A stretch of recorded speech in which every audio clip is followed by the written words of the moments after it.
ராவண சீதையை தூக்கிட்டு வந்து கைப்படாம பத்திரமா வச்சிருந்தானா அவனை நம்ம அரக்கேன்னு சொல்றோமா? அதே ராம அவளை காப்பாத்தி கொண்டு போய் அவளை சந்தேகத்தில போட்டு எரிச்சானா அவன் நம்ம கடவுள் சொல்றோமா? ராமன் கெட்டவனா ராவணன் கெட்டவனா?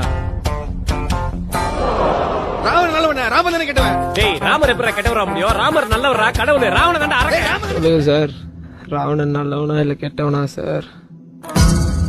கெட்டவன் இந்த மாதிரி. நீங்க ராமர் பார்வையில இருந்து கதையை பாக்குறீங்க சார்.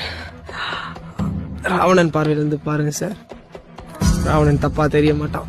சீதைய தூக்குனதுனால இந்த கதை ஆரம்பிக்கல சார்.